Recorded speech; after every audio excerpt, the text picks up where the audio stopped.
Dalam nama Bapa dan Putra dan Roh Kudus. Amin. Allah Bapa di surga akan mengucap syukur dan terima kasih. Hari ini kami merayakan Hari Raya Maria menerima kabar dari malaikat Tuhan. Sungguh suatu hari raya yang patut kami syukuri dan kami ucapkan banyak terima kasih karena kesediaan Maria untuk menjadi ibu Tuhan. Karena kesediaan Maria dan menyatakan ya, fiat voluntas Tuhan, terjadilah padaku menurut perkataan. Bantu kami ya Tuhan supaya kami mengikuti kehendak Allah di atas segala sesuatu. Lewat segala peristiwa-peristiwa yang kami hadapi sehari-hari. Terpujilah namamu kini dan sepanjang segala masa. Amin. Saudaraku yang terkasih dalam Kristus, kenapa hari ini merupakan hari raya, setingkat hari raya, ya, yang sungguh merupakan sesuatu yang sangat penting dan sangat fundamental, karena ini seperti pintu gerbang. Dibukalah pintu gerbang yang ditutup oleh Adam dan Hawa, dibuka kembali. Bukan hanya rahmat penciptaan, tetapi rahmat penebusan, penyelamatan. Kita diberi karunia yang luar biasa, yang secara manusiawi sulit kita mengerti Allah menjadi manusia. Dan itulah merupakan pintu gerbang rahmat Tuhan, keselamatan terjadi pada kita. Dan Tuhan memberikan bukan hanya korban bakaran, korban persembahan, binatang-binatang dalam perjanjian lama, tapi Dia memberikan putranya sendiri. Jadi Allah itu memberikan dirinya sendiri, bagian dari dirinya sendiri, supaya korban itu pantas dan layak. Dalam bacaan kedua hari ini dari surat Ibrani, saudaraku yang terkasih dalam Kristus, kita patut bersyukur, kita patut berterima kasih, kita patut bergembira, karena memang ini sungguh hari raya yang kita diberi karunia yang sungguh luar biasa, yang melimpah, yang besar.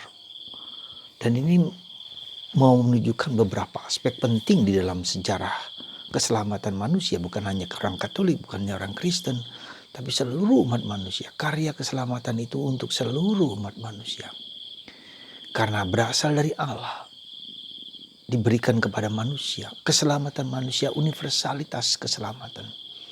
Meski banyak orang tidak mengakui dan tidak menerima Yesus, tidak apa-apa. Tetapi karya itulah yang membuat dunia ini tetap berjalan, karena Yesus, karena korban Yesus, karena persembahan hidup Yesus. Bukan lagi persembahan binatang, bukan lagi persembahan yang manusiawi, tapi dari Allah sendiri, yang pantas dan layak dipersembahkan kepada Allah, korban dan darah Yesus Kristus. Nah, saudara, apa maknanya yang terdalam dari peristiwa hari raya ini? Pertama, kita harus mengakui bahwa Allah itu penuh kuasa. Kuasa Allah luar biasa. Hampir tidak mungkin Allah menjadi manusia. Bayangan kita mana mungkin. Maka orang Israel tidak percaya dan tidak bisa Allah menjadi manusia, tinggal di antara kita. Saudara-saudara kita umat Islam juga mana mungkin Allah menjadi manusia. Ya, jadi Allah yang begitu akbar, agung, mulia tidak bisa menjadi manusia yang berdosa ini. Dan itu bisa terjadi. Tuhan memakai berbagai macam cara yang kita tahu dalam sejarah keselamatan. Tidak ada yang tidak mungkin bagi Allah. Jadi ini harus kita pegang. Tidak ada yang tidak mungkin bagi Allah, bagi Anda dan segala. Yang kedua, Tuhan itu inkarnasi, menjadi manusia. Ya, Ia tinggal di antara kita. Ia menjadi seperti kita, seperti Anda dan saya, kecuali dalam hal dosa. Jadi semua pengalaman-pengalaman manusiawi kita, Tuhan sudah alami. Maka ketika kita mengalami penderitaan, kesulitan yang terbesar sekalipun, terhebat sekalipun, Tuhan tahu, Tuhan mengerti. Tuhan minta kepada kita untuk datanglah kepadaku kamu semua yang letih, yang lesu, yang berbeban berat. Jadi jangan pernah tidak percaya bahwa Tuhan tidak hadir dalam hidup kita. Immanuel. Apa arti Immanuel? Tuhan beserta kita. Tuhan hadir bersamaku. Segala peristiwa-peristiwa yang kuhadapi, kualami, itu semua adalah karya Tuhan. Itu semua bagian dari Tuhan yang hadir. Hanya mata kita yang seringkali tidak melihat, badan kita tidak merasa, tidak mengerti, tidak memahami, dan memang tidak mampu dipahami kecuali dalam hal kalau kita mohon Roh Kudus. Jadi sekali lagi penuh kuasa, kita harus mengalami kuasanya, kuasa Allah yang luar biasa. Lalu kita lihat Yesus Kristus yang menjadi manusia, ya Allah menjadi manusia, bagian dari manusia, dan itu terus-menerus dilanjutkan dengan Yesus menjadi kepala gereja, jemaatnya, dan Roh Kudus, Roh Allah sendiri diberikan kepada kita, kepada gereja. Jadi bunda kita Maria ini, bunda penolong abadi, bunda yang selalu membantu kita karena dia tahu betapa kita seringkali mata kita tidak fokus kepada Allah, tapi kepada diri kita sendiri. Dan inilah yang menjadi sumber malapetaka. Jadi ketika Bunda Maria mengatakan fiat voluntas tua, terjadilah padaku menurut perkataanmu. Nah, kita seringkali terjadilah padaku menurut perkataanku. Jadi kita meletakkan kontrol kita pada diriku sendiri, pada manusiawiku, pada kekuatanku, pada ketidakberdayaanku. Tidak ada apa-apa, tidak bisa. Jadi disinilah saudaraku, iman itu berarti kita menempatkan segala kontrol kita terhadap kehidupan. Ya, apapun juga yang ku alami, ya. Lepaskan kontrol. Sekali lagi saya mengatakan jangan menggenggam, jangan menggenggam seperti ini, tapi terbuka tangan kosong. Tuhan akan memberi di sini. Tapi kalau kita menggenggam, Tuhan tidak akan tahu di mana dia akan memberikan kepada kita. Lepaskan. Nah, lepaskan kontrol kita kepada Tuhan. Persembahkan. Maka kata persembahan, pemberian diri, itu melepaskan kontrol kita kepada Tuhan. Ya, sekali lagi kontrol. Jadi bukan kita yang mengontrol, tapi dikontrol oleh Tuhan. Tuhan yang memberikan kekuatan kepada kita. Maka saudaraku yang terkasih dalam Kristus. Dan yang ketiga, ya, Roh Kudus. Jadi Maria mengandung karena Roh Kudus. Itulah ketika Tuhan dari Allah, dari surga, ya, diberikan kepada kita rahmatnya kepada kita dengan Roh Kudus. Kita tidak mampu, kita tidak berdaya. Dalam ratusan tahun Allah memakai berbagai macam cara. Tapi sekarang diberikan kepada kita anaknya sendiri, Roh Kudusnya sendiri, dirinya sendiri. Maka mari kita bersyukur, berterima kasih. Tapi yang penting adalah bahwa sekarang ini, saat ini, detik ini juga Allah hadir dalam hidup Anda. Allah hadir dalam hidup kita. Allah tinggal dalam diri kita. Masalahnya kita seringkali tidak mampu dan tidak bisa merasakan kehadiran kuasanya. Ya. Nah, bagaimana caranya? Tidak ada cara lain kecuali berdoa. Ya mungkin bukan hanya berdoa dengan mulut, dengan verbal, dengan kata-kata kata-kata yang kita ucapkan. Itu tentu bagus. Lisan, bahasa doa lisan itu bagus, pasti kita butuhkan itu. Tapi tidak cukup. Berdoa dalam roh dan kebenaran.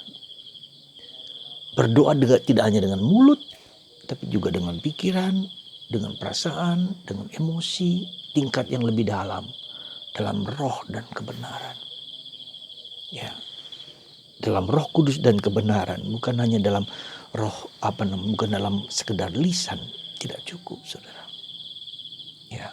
Meskipun kita tahu itu sangat penting dan sangat perlu. Di saat-saat kita tidak mampu berdoa, kita butuh doa-doa lisan, doa-doa verbal, tetap perlu. Karena di dalam doa itu pun ada Allah yang hadir, yang mendampingi kita. Tapi harus dibutuhkan, katakanlah, kesadaran. Doa hening, doa diam. Dalam roh dan kebenaran, bukan aku yang berdoa, tapi Tuhan yang berdoa dalam diriku, kata Paulus. Sekali lagi, bukan aku yang berdoa, tapi Tuhan yang berdoa untuk aku. Oh, luar biasa. Maka dibutuhkan keheningan 15 menit, saudara. Apa sih arti 15 menit Anda duduk diam? Jangan beranjak 15 menit. Nanti lama-lama Anda akan rindu, akan datang. Dan akan menghapus segala unconscious di bawah sadar kita yang seringkali menjadi penghambat kita. Menjadi kita tidak mau dan tidak mampu berdoa dengan tulus, dengan totalitas.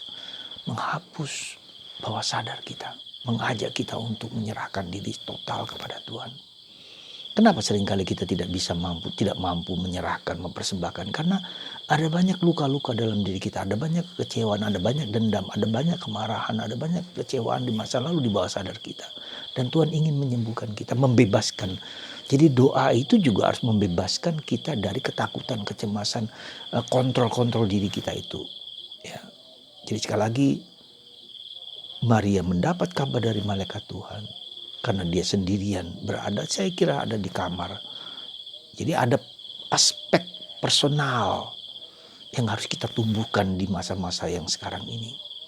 Ya Bu, jadi bukan hanya komunal tapi personal. Bunda Maria mendapat kabar dari malaikat Tuhan. Saya kira Bunda Maria berdoa dengan hening, dengan sunyi. Maka Yesus minta, kalau kamu berdoa, tutuplah kamar, kunci. Ya. Berdoalah kepada Allah yang tersembunyi. Yesus berkali-kali pergi ke atas gunung, malam hari, dini hari. Itu bersemuka dengan Allah. Anda, dan saya, dan kita bersama. Mari bersemuka dengan Allah. Luangkan waktu, kesempatan bersama Tuhan. Semoga Anda diberkati oleh Tuhan yang Maha Kuasa, yang Maha Esa, yang Maha Dahsyat. Dan bagi Anda yang sakit disembuhkan oleh kuasa Allah itu lewat tangan Nabanya ini, dan Bapa dan Putra dan Roh Kudus. Amin.